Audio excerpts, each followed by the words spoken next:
Monday, February the 5th, 2024, meeting of the Montpelier Design Review Committee. We'll let members and staff introduce themselves. Benjamin Cheney, member. Meredith Crandall, staff. Steve Everett, member. Martha Smirsky, member. Liz Pritchett, member. Go ahead.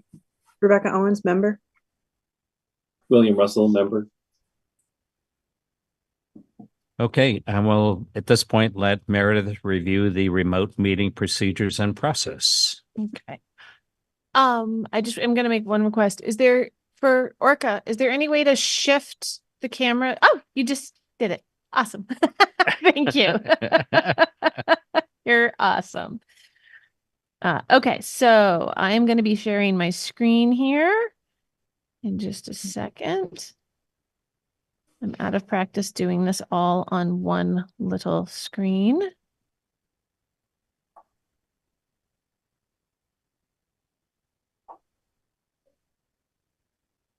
All right, so the stuff on the screen is more for people who are watching this via the live stream. I think everybody has gone through the spiel at least once so far now. So for anyone viewing tonight's Design Review Committee meeting via ORCA Media, you can participate in tonight's discussion via the Zoom platform through either video or telephone access options.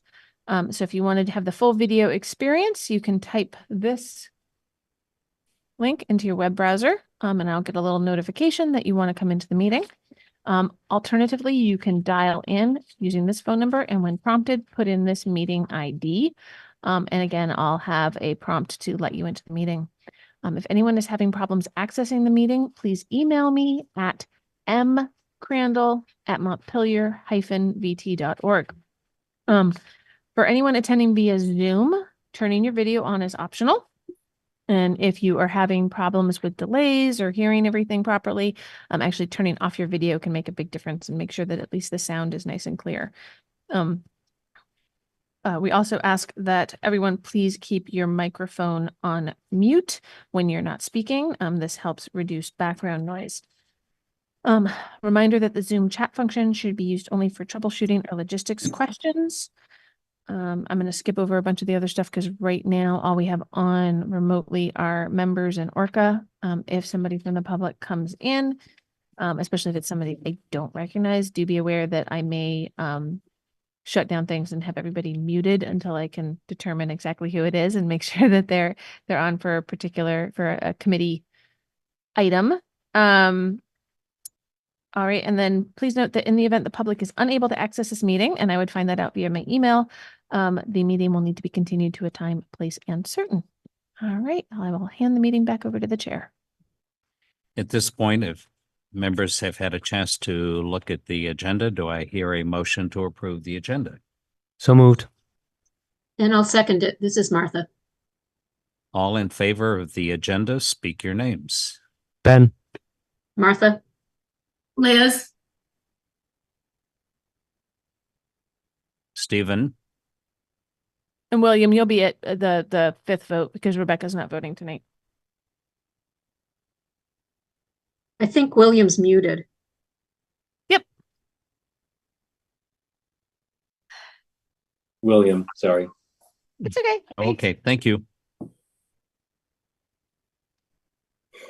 At this point, we move to officer elections. And did you have a comment from Eric? Yes. So Eric's not here tonight. He did say that if no one was interested in being vice chair, he'd be willing to continue as vice chair until somebody was willing to step up. But he's quite happy to have somebody else take that role at this point. He definitely wants to stay a member of the committee, but he's happy to relinquish the vice chair role. I just wanted to make sure everybody was aware of that. Does anyone want to offer any? I'm willing to step into that role if nobody else has interest in that. Would you like to be chairman? No. That was fairly clear. Nobody has expressed an interest in being the chair at this point. Are you sure nobody wants to step up and take a turn? No, All I'm that gonna make, power. I'm gonna make a motion that Steve be continue as chair. Okay, all in favor? Oh, we need a I'll- second. I'll need a hang in second. there. We need a sec. Okay, you're agreeing. So we need a second though. I'll second that. All in favor of me? Speak your names. Ben, Martha, Liz, William, That was pretty quick. Okay, at this point, I'll nominate Ben as vice chair. Do I hear a And- second? I'll second it. This is Martha. All in favor of Ben, speak your names. Martha, Liz, William, Steve, do I vote for myself? You can abstain. since I'll it's for your abstain. you passed anyway. Okay, congratulations. Thank you. Thank you both. Okay. Unless anybody has anything else to add at this point, we can move to the first application for 4 Cedar Street. Owner applicant 4 Cedar Street LLC, new window for second floor egress. So do make sure you're close to the microphone. You can shift the microphone a little bit if you need to. I don't know how much. I'm John Riley. I'm a member of 4 Cedar Street LLC, and I'm here tonight for the applicant, Sean, SHAWN. JOHN. Oh, J-O-A. Oh, John. I'm sorry. I thought you said Sean. Spell your last name. RILEY. Okay. Thanks for coming and describe your application for the second floor egress window. Thank you. My wife, Ellen, and I are the members of 4 Cedar Street. It's a single unit residential property here in Montpelier. We purchased it. We closed at the end of December, but didn't take possession until I think it was January 20th. So we plan to lease the property to our son, who has a voucher through Montpelier Housing. And one of their requirements was that there be a second means of egress for one of the upstairs bedrooms. We had ordered a window, we had lined up a contractor, and I stopped in to visit Meredith and Audra to say, do we need any kind of a permit? I probably should have done that earlier because we were starting construction that day, maybe about 2 weeks ago. So the photo you're looking at, the before photo was from the lister's card. I think the city probably took it as part of the 2023 reappraisal that shows the before condition. And then I took some photos and submitted them showing the work in progress, the new window. And you can see the ladders where the carpenter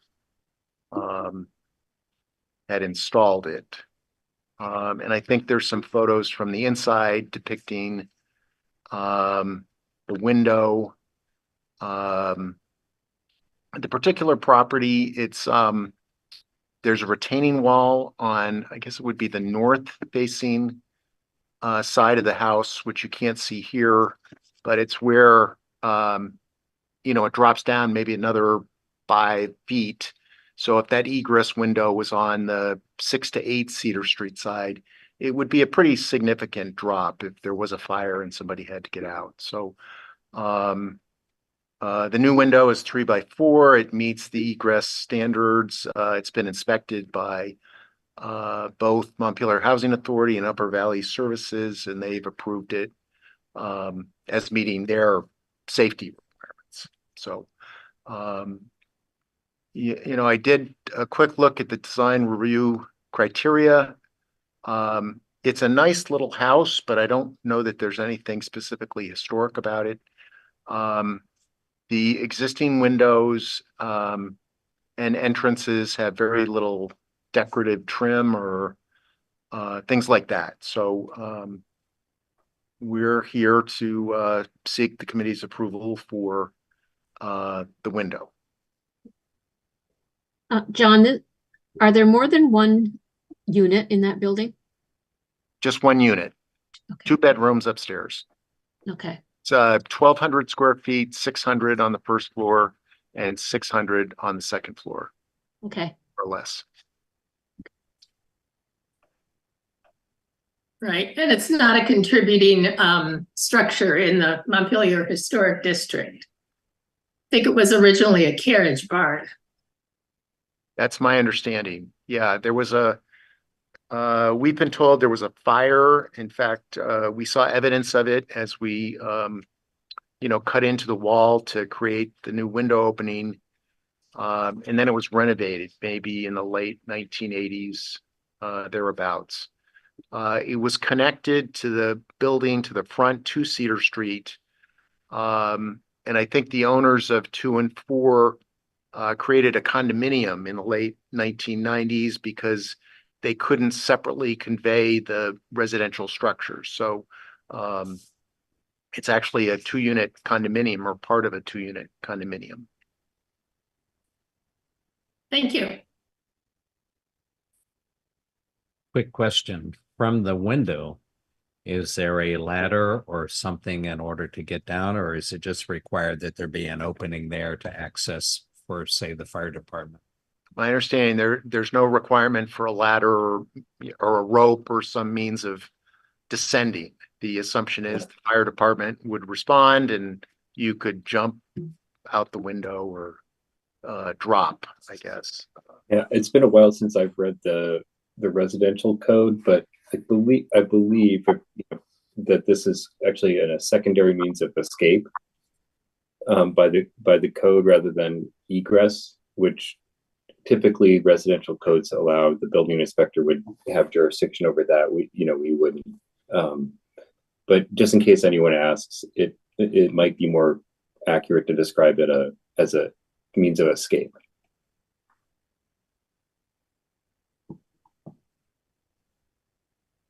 One option, and we have a unit with a similar situation. They make a very nice unit that right in front of the window. It's a window seat.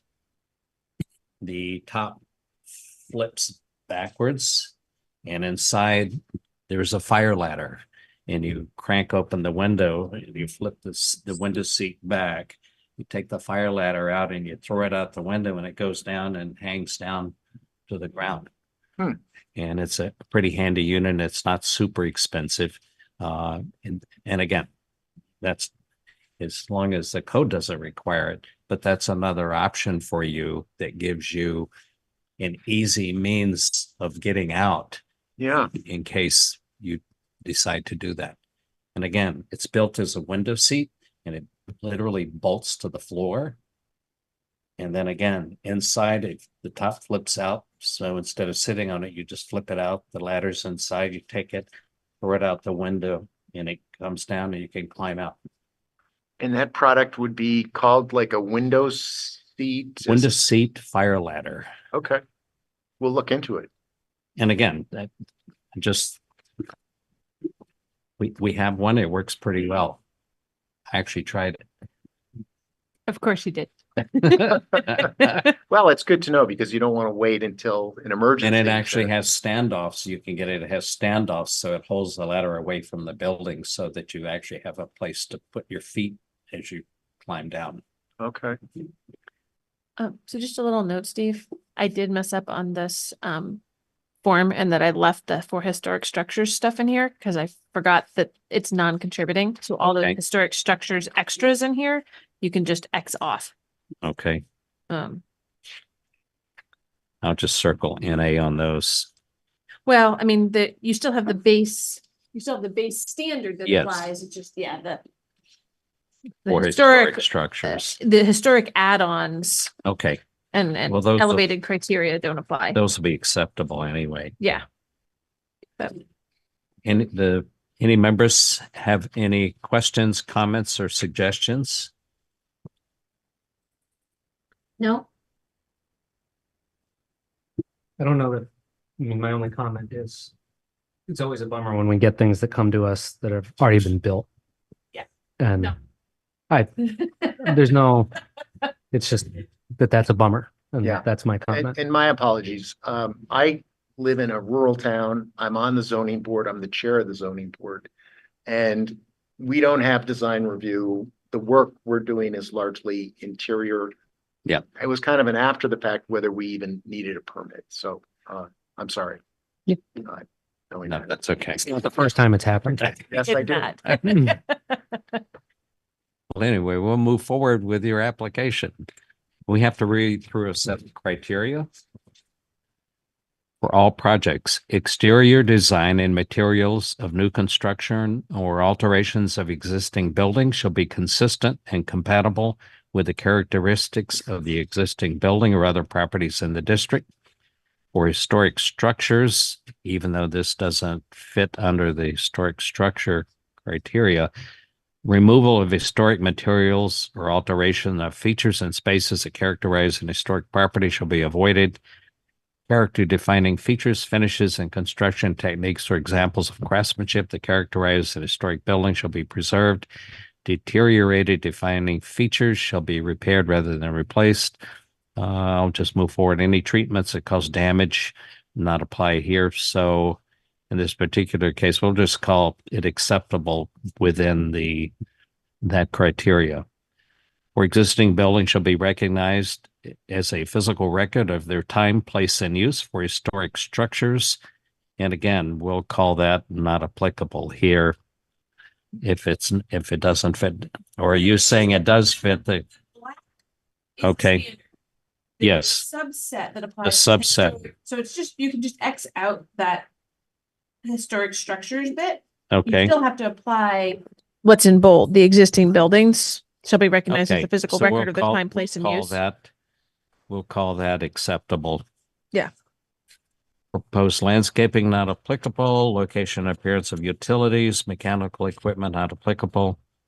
Alterations to buildings called for by public safety, accessibility, and fire codes shall be designed to maintain the character of the construction materials and features to the maximum extent feasible, acceptable.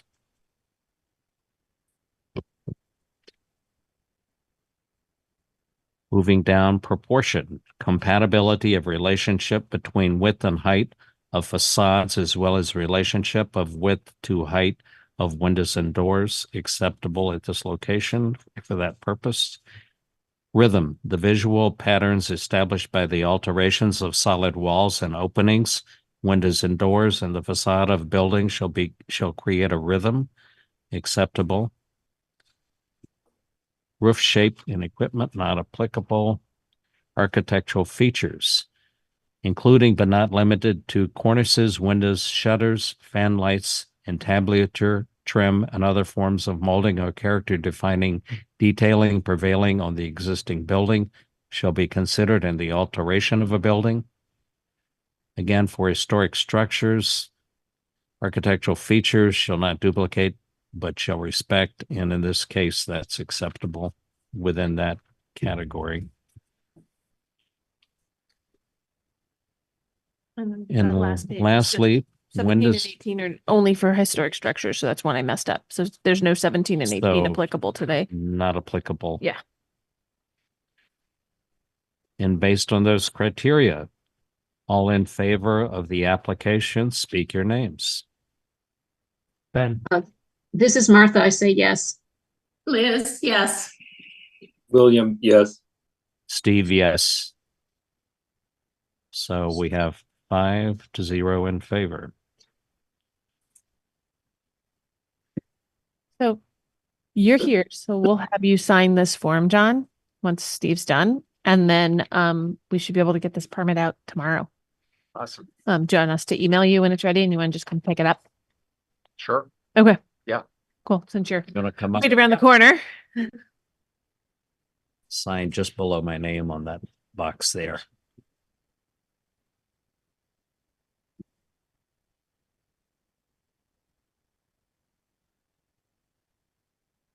Okay, thank you.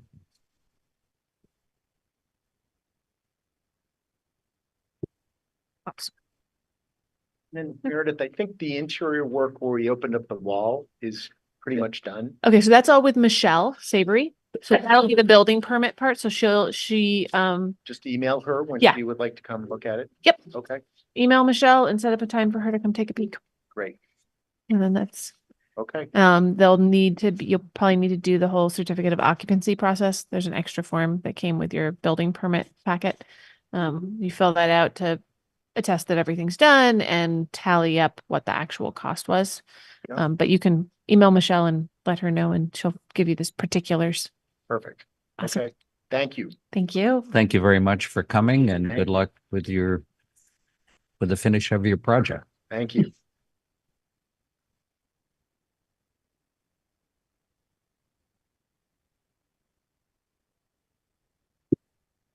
Has everyone had a chance to look at the minutes from January the 16th? Yes, and I make a motion to accept the minutes the way they're written. I'll second that, Liz. All in favor of the minutes, speak your names. Martha, Liz, William, That's 4. So minutes are approved. Does anyone have any other business at this point? I just wanted to welcome Rebecca and William. I hadn't introduced myself. This is Liz. Hello. Yes, welcome to the group. It's nice to have everybody having met now. I'll do some more in-person stuff. Yes, Over we have time. a full group now. We do. We should be in city council chambers from now on, unless there's an application that is really popular or not popular.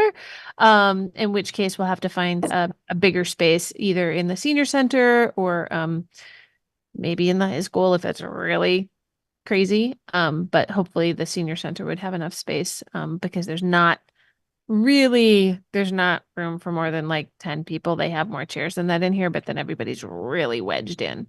And especially in the winter when we can't open the windows, we're not really interested in packing them in like sardines. Not anymore. And again, the next meeting is Tuesday, the 20th, following President's Weekend and President's Day. It is. I don't think I actually have an application yet, but as long as they come in by next Monday, they can get on the agenda. So I bet we'll have something. If no one has anything else, do I hear a motion to adjourn? So moved. and this is Martha. I'll second it. All in favor of adjournment, speak your names. Ben. Martha, Liz, William. That's everybody. I think we got everybody Yep. simultaneously.